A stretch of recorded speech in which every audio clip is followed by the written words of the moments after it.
అది మీకు అర్థమవుతుంటుంది నేను ఎవరి గురించి మాట్లాడతాను. రౌడీజం దయచేసి మీరు నమ్మకండి. ముఖ్యంగా మన నాయకులు కొద్దిమంది చెప్తున్నాను, దయచేసి రౌడీజాన్ని నమ్మకండి. మెత్తగా ఉన్న నాయకుల మీద, ఏం మాట్లాడిన నాయకుల మీద మీరు వచ్చి మాట్లాడాలి కానీ తిట్టడాలు కానీ చేస్తే నాకు ఆ భయాలు లేవు. మీరు అది గుర్తుపెట్టుకోండి. వైసీపీ లాంటి ఒక గుండా పార్టీని ఎదుర్కొని వచ్చిన వాడిని మీరు నన్ను బెదిరించగలరా? మీరు ఆలోచించండి. కొంచెం లోతుగా మీరు అధ్యయనం చేయాలి దాన్ని. ఎందుకంటే మాట కావాల్సిన సంస్కారం కావాలి. ఇక్కడ మీరు కూర్చోబెట్టి బెదిరించేసి సామాజిక మాధ్యమంలో మన నాయకుల్ని మీరే తిడతా ఉంటే నేను మిమ్మల్ని వదులుకోవడానికి సిద్ధంగా ఉంటాను. గుర్తుపెట్టుకోండి.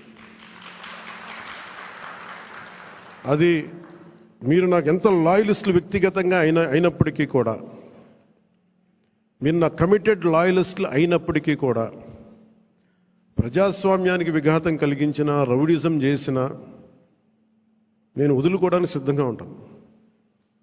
దయచేసి దీన్ని మీరు మంచి మనసుతో అర్థం చేసుకోండి. అది నేను మాట్లాడినప్పుడు ఎందుకు చాలా తీవ్రంగా ఉంటుంది, చాలా గట్టిగా మాట్లాడతాను. దయచేసి దీన్ని మీరు లోతుగా తీసుకొని, ముఖ్యంగా మహిళా నాయకురాలను ఎవరన్నా సరే సామాజిక మాధ్యమాల్లో కించపరిచిన ఒక మాట అన్నా, అజయ్ గారికి కూడా చెప్తా ఉన్నాను ఈ సందర్భంగా, చాలా ఫర్మ్ యాక్షన్ తీసుకోండి సార్. నేను ఈరోజు అందరి ముందు చెప్తున్నాను, you have all the right. చాలా ఫర్మ్గా చెప్పండి. మన అందరినీ మనం సంస్కరించాలి అనుకున్నప్పుడు మనమే సంస్కారహీనంగా మాట్లాడితే ఎట్లా? అలాంటి వ్యక్తులని మీరు చాలా బలంగా మీ నిర్ణయం తీసుకోండి. మీ నిర్ణయం వెనక నేను ఉంటాను. అవకాశం ఇవ్వండి మారటానికి. తప్పదు అనుకున్నప్పుడు మీరు పార్టీలో నుంచి కూడా మీరు వెళ్ళిపోవాల్సి వస్తే వెళ్ళిపోనివ్వండి, ఇబ్బంది పడద్దు. ఎందుకంటే ఇది మనం చాలా కమిటెడ్గా ఇచ్చిన విషయం ప్రజలు. ఇది ఎప్పుడు ఓట్లు వేయని వాళ్ళు, ఎప్పుడు ఓట్లు వేయని వాళ్ళు ఎక్కడో అమెరికాలోను దుబాయ్లోను వలస కార్మికులుగా జీవితాలు వెళ్ళిపోయి ఒక 40,000 ఎప్పుడో వస్తే చాలా ఇంటికి పంపించుకునే వాళ్ళు కూడా 50, 60, 1.5 లక్ష రూపాయలు ఖర్చు పెట్టుకొని, వాళ్ళు పెద్ద డాక్టర్లు కాదు, ఐటీ ఉద్యోగాలు కాదు, చిన్న చిన్న సూపర్వైజర్లు, రవాణాలో పనిచేసే కార్మికులు, డ్రైవర్లు, వాళ్ళు వచ్చి 40, 70,000 ఖర్చు పెట్టి మరి ఓట్లేసి వెళ్ళారు ఇక్కడికి. దయచేసి ఇవి చాలా బలంగా మీరు గుర్తించాలి.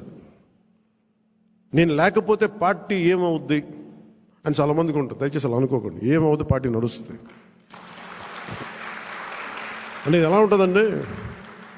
ఇప్పుడు జనసేన లేకపోతే భారతదేశ రాజకీయ చరిత్ర ఆగిపోద్దా?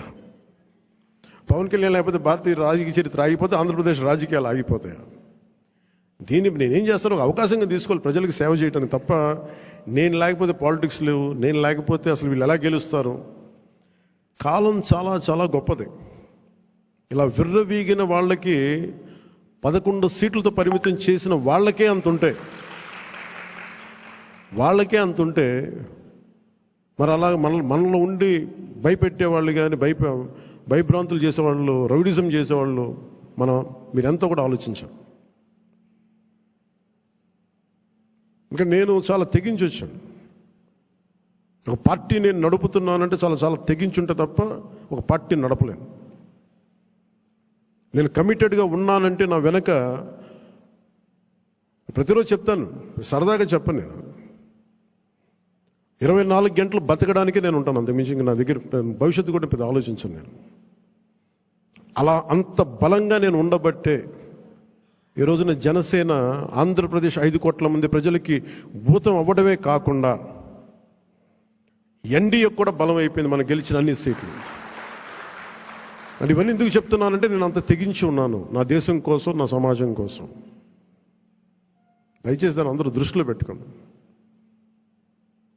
ఎవరైనా సరే ఇలాగ మనలో భయపెట్టేవాళ్ళు, రౌడిజం చేసేవాళ్ళు, విర్రవీగేవాళ్ళు కూడా ఒకటే మాట ఏంటంటే, నా వెనక నాలాగా కమిటెడ్గా ఏ స్వార్థం ఆలోచించని జన సైనికులు, వీర మహిళలు అనేక మంది ఉన్నారు. వాళ్ళు మామూలు వాళ్ళు కాదు. వాళ్ళు ఏం ఆశించరు. పని చేసి మళ్ళీ కనిపించరు కూడా కనిపించరు. ఎక్కడెక్కడ విదేశాల్లో ఉంటారు. మొన్న వెళ్తే మన అంబానీ గారి మ్యారేజ్కి వెళ్తే జాతీయ ఛానల్ ఆజ్ తక్ అని వీళ్ళు ఇదే చెప్తారు, మీరు భారతదేశానికి మీరు చేసింది మామూలు కాదు. మీరు సనాతన ధర్మాన్ని బలంగా నిలబెట్టారు.